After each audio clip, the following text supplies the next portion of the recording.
Fala, caixinhas, tudo bem com vocês? Aqui quem fala é o Gustavo. E antes de a gente começar a falar do tema principal desse vídeo, eu gostaria de informar que o mangá da minha série Dragon Ball Hakai já está pronto e a análise completa desse mangá vai sair em breve, ou nesse final de semana ou na segunda-feira. Porém, existe uma forma de vocês adiantarem a data que vai sair esse vídeo. Aqui na descrição eu vou deixar o link do meu canal com a minha namorada. O canal atualmente está com 18 mil inscritos. Se o canal bater 20 mil inscritos, eu trago no mesmo dia a análise do mangá. Ou seja, se bater 20 mil inscritos hoje, eu dou um jeito de postar a análise do mangá hoje mesmo. Se bater amanhã, eu trago amanhã a análise do mangá. Então, se você quer ver como tá o mangá de Dragon Ball Hakai o mais rápido possível, só clique no primeiro link da descrição e vai lá e se inscreve, cara, é muito simples. Feito isso, vamos pro vídeo.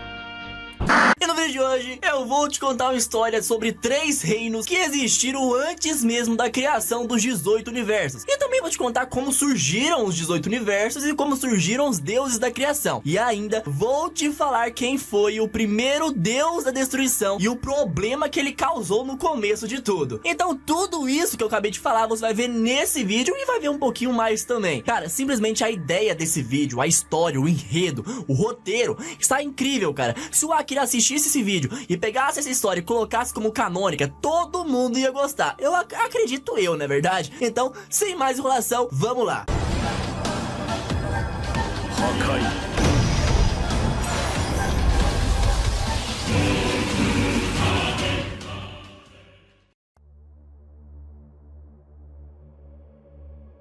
Essa história começa muito antes da criação dos universos. Naquela época, somente 3 reinos existiam: o reino celestial, o reino dos anjos e o reino dos dragões. Naquela época, o mapa da realidade funcionava da seguinte forma: primeiro a gente tinha o reino dos anjos, um reino com incontáveis seres com praticamente a mesma aparência e pertencendo à mesma raça, a raça dos anjos, na verdade. No meio dessa raça também existiam alguns animais, como por exemplo os pássaros e os peixes. Nesse reino, eles acreditavam que eles eram únicos, eles eram seres únicos, que mesmo tendo outros mundos por aí, os outros mundos estavam vazios e que eles eram a única raça da realidade. Mas entre eles existiam algumas lendas que circulavam entre o povo. Uma delas era a lenda do reino celestial e a outra era a lenda do reino dos dragões. A lenda do reino dos dragões era que lá possuía seres mitológicos com poderes praticamente ilimitados que poderiam realizar qualquer desejo, eles poderiam fazer praticamente tudo. Já a lenda do mundo celestial é que lá existia um único ser que foi o responsável de criar toda a realidade e que ele era o ser mais poderoso de todos, inclusive mais poderoso que o rei do reino dos anjos, cara.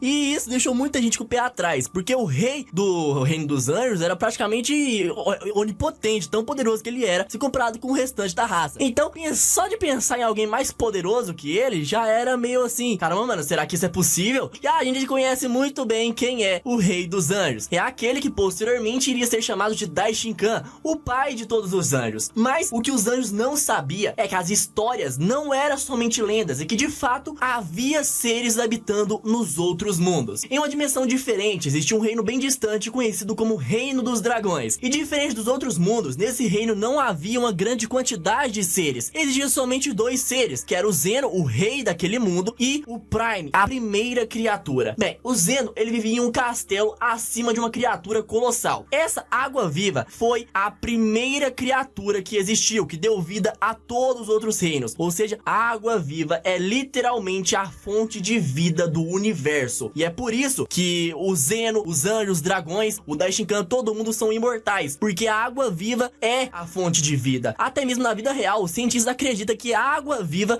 é um animal bem próximo da imortalidade. E em um certo dia, o Daishinkan, ele decide ir até o mundo celestial para verificar se é somente uma lenda ou se realmente existe alguém morando lá. E quando ele chega lá, ele acaba vendo que não era só uma lenda, e que de fato tinha gente morando lá, e que realmente era o ser mais poderoso de todos. E aí o Daishinkan começa a respeitar o Zeno, mas ele percebe que o Zeno era bem solitário, ele nunca tinha visto outra pessoa, bem diferente dele, que estava acostumado em ver várias pessoas da sua raça. Ou seja, o Daishinkan era normal ver outra pessoa, já o Zeno ele só tinha se acostumado com a sua própria presença, ele nem sabia que existiam outras pessoas. Aí o Daishinkan decide deixar o Zeno mais animado, porque ele estava muito solitário, muito no tédio. Então Daichikan senta com o Zeno e começa a contar algumas histórias sobre o seu planeta, sobre a sua raça e de tudo o que aconteceu na sua história lá do planeta do Reino dos Anjos. E o Zeno começa a ficar animado a cada segundo que passava. Ele achava tão incrível todas aquelas histórias que ele chegou a pedir pro Daichikan para que o mundo dele, o Reino Celestial, fosse igual ao Reino dos Anjos. Mas o Daichikan ficou até meio sem graça, porque ele não podia realizar esse desejo do Zeno. Mas ele percebeu que se o Reino dos Celestiais era real, o Reino dos Dragões também era real. Então ele fala pro Zeno esperar um pouquinho, que ele ia até um lugar e quando ele voltasse, ele iria trazer o que o Zeno estava pedindo. Então Daichikan saiu e foi até o mundo dos dragões. Chegando lá, ele vê que realmente não existia lenda nenhuma, era tudo verdade. Existia muitos dragões mitológicos voando por tudo quanto é canto. Ele então procura o rei daquele mundo. Ele então chega a um rei chamado Zarama, que era o rei dos dragões. O seu poder era praticamente ilimitado. E antes mesmo que o Daichikan pudesse falar qualquer coisa, o Zarama diz que irá realizar o desejo dele com algumas condições. Que ele não conte a ninguém que o reino dos dragões é real, pois eles queriam permanecer isolados, e que ele permaneça junto com o rei do mundo celestial, pois o Zeno, apesar de ser muito poderoso, ele não tinha capacidade para administrar o que ele estava prestes a receber. Então Daichikan concorda e fecha o acordo com o Zarama. Ele vai ficar com o Zeno e vai protegê-lo também. E automaticamente, após aceitar o acordo, o Daichikan ganha 19 esferas mágicas. Então o Zarama explica tudo que o Daichikan precisa saber para manter o equilíbrio nesses mundos que ele acabou de ganhar. Então Daichikan volta ao reino celestial e coloca cada uma das esferas em cima de pilares. Então ele diz para o Zeno que dentro de cada esfera daquela existia um mundo diferente. O Zeno na hora fica todo animado e quer ver o mais rápido possível. Mas Daichikan diz que antes da vida aparecer, ele precisava entrar em cada um desses mundos e plantar algo chamado de semente da vida, pois dentro de cada universo existia dois planetas, o planeta Kai e o planeta Hakai.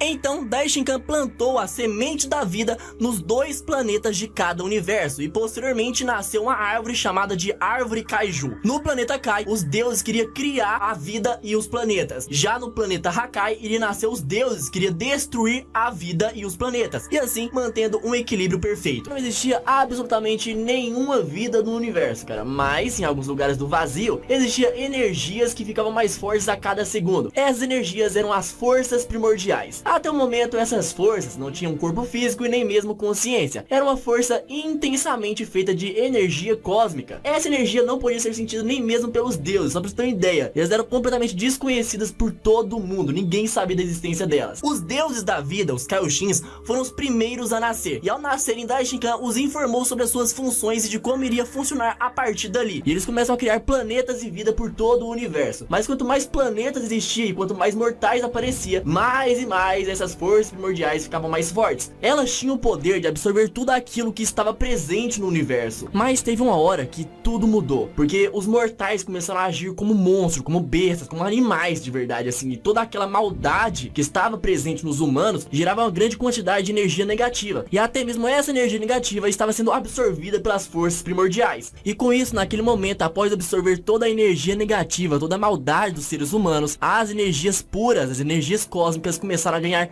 vida, começaram a ganhar consciência. Elas se tornaram entidades cósmicas. Mas para a felicidade de todo mundo do universo, essas entidades não estavam conscientes, elas estavam adormecidas. E muitos anos depois, nasce o primeiro deus da destruição. Mas diferente dos Kaioshins, esse deus da destruição não era um ser pacífico, era uma besta incontrolável. Ele era sem dúvidas o ser mais poderoso, sem contar a Trindade Suprema. E ao nascer, essa besta primordial da árvore Kaiju foi até o planeta Kai do seu universo e destruiu completamente a árvore junto com o Kaioshin. E após destruir o Kaioshin, a besta percebeu que existia outros 18 universos além daquele que ele estava. Ele então rapidamente visitou cada um dos mundos e ainda destruiu todas as árvores divinas e matou todos os Kaioshins. Ele literalmente fez os mundos voltarem em estaca zero. Tudo se tornou absolutamente nada. Daichikan, ao perceber o que estava acontecendo, enviou um dos seus anjos mais fortes para combater essa besta. E após ver a luta dessa besta contra o anjo, o Daichikan ficou surpreso, porque o poder da besta era muito maior do que ele imaginava. Quando o anjo foi derrotado, a besta conseguiu descobrir a localização do reino celestial, pois o poder dos anjos vem diretamente da água viva que se encontra no reino celestial. Então é o seguinte, quando um anjo começa a usar o seu verdadeiro poder,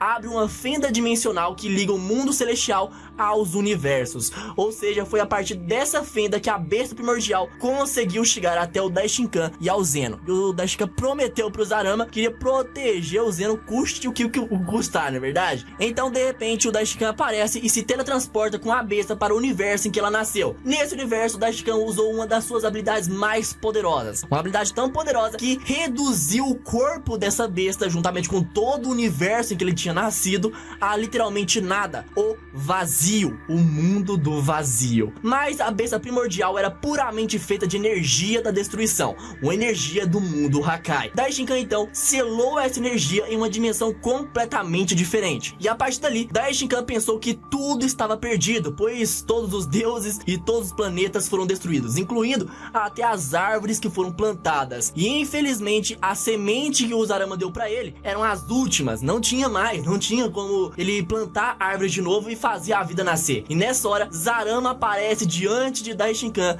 e diz que vai ajudar, pois tudo foi destruído por causa da semente da destruição que ele deu. Foi o erro do Zarama que fez tudo acabar como acabou. O Zarama então criou 7 esferas gigantescas e espalhou elas entre 2 universos. E a única forma de usar essas esferas é se você for um deus e conseguir viajar entre os universos, o que só seria possível para alguém que pertencesse aos 3 reinos, já que para viajar de um universo para outro precisa abrir uma fenda dimensional entre eles. Então foi um presente do Zarama para os deuses e não para os mortais. Os mortais não seriam capazes de usar essas esferas. Bem, esse presente, essas esferas, teriam o mesmo poder do Zarama, o poder de realizar todo e qualquer desejo. E o primeiro desejo foi de restaurar todos os 18 universos, fora aquele que o Daishinkan tinha destruído. E nessa hora tudo volta a ser como era antes. As árvores voltaram, os Kaioshins voltaram e todos os planetas que tinham sido criados voltaram também. E então o Daishinkan rapidamente vai a cada um dos 18 universos restantes e destrói a árvore Kaiju do planeta da destruição. Porque ele viu que quando um deus da destruição nasce dessa árvore, ele fica completamente enlouquecido pelo poder da destruição. Então ele decide que a partir dali os deuses da destruição não seriam mais divindades, e sim mortais fortes criados pelo próprio Kaioshin. E é por isso que os Kaioshins pertencem a uma única raça divina e os Hakaishins são mortais e pertencem a várias raças diferentes. Eles não nascem sendo deuses, porque se fosse que nem os Kaioshins, eles seriam bestas incontroláveis. E essa história também explica o porquê dos anjos não poderem usar o seu poder máximo, porque isso pode abrir uma brecha entre o mundo celestial e o mundo mortal. E algum vilão pode invadir o mundo celestial e acaba causando um caos por lá, não é verdade? Aliás, Kaiju, que é uma árvore oficial do mundo de Dragon Ball, que deu origem aos deuses da criação, existe na vida real também. O significado lá no Japão é literalmente a besta estranha. E após os mortais mais fortes serem selecionados, o Daishinkan ligou a vida desses mortais ao dos deuses Kaioshins, para que eles pudessem se tornar deuses da destruição e assim permanecerem vivos por um longo período de tempo. E agora também os Hakaishins não vão poder mais matar os Kaioshins, que nem a besta fez, acabou causando todo aquele prejuízo, porque se os Kaioshins morrer, os Hakaishins também morrem. Então, tecnicamente, os Hakaishins agora tem que proteger os Kaioshins, na verdade. E para treinar e ensinar esses mortais a se tornarem deuses, o Daishinkan enviou seus anjos mais experientes para treinar e controlar esses Hakaishins. Aí surgiu os anjos e os assistentes, na verdade. Milhões e milhões de anos depois, um mortal, um mago chamado Moro, de alguma forma descobre a existência dessas energias, dessas forças espalhadas pelo universo. E usando a sua magia, ele consegue fazer algo surreal. Ele consegue controlar uma pequena parte do poder dessas forças primordiais. Mas o Moro, ele não fazia ideia do que eram aquelas energias espalhadas pelo universo. Ele fazia ideia de onde vinha e do porquê existia. E após controlar uma pequena parte dessa habilidade, que ele nem mesmo sabia de onde vinha, ele colocou em sua cabeça que a partir daquele momento, ele iria absorver todo o universo. Ele queria se tornar o ser mais poderoso de todos. E após um tempinho, ele ficou muito conhecido entre a Patrulha Galáctica, entre os mortais, porque ele destruiu mais de 300 planetas. Ele ficou tão forte que ninguém da Patrulha Galáctica conseguia contra ele. Foi então que os deuses da criação, os Kaioshins, tiveram que entrar em ação para confrontar ele. E assim como o Moro, os Kaioshins também não faziam ideia de onde vinha todo aquele poder de um único mortal. Mas felizmente, antes que o Moro pudesse cumprir seu objetivo de absorver toda a energia do universo e tornar o ser mais poderoso, ele foi derrotado pelo Dai Kaioshin e a sua técnica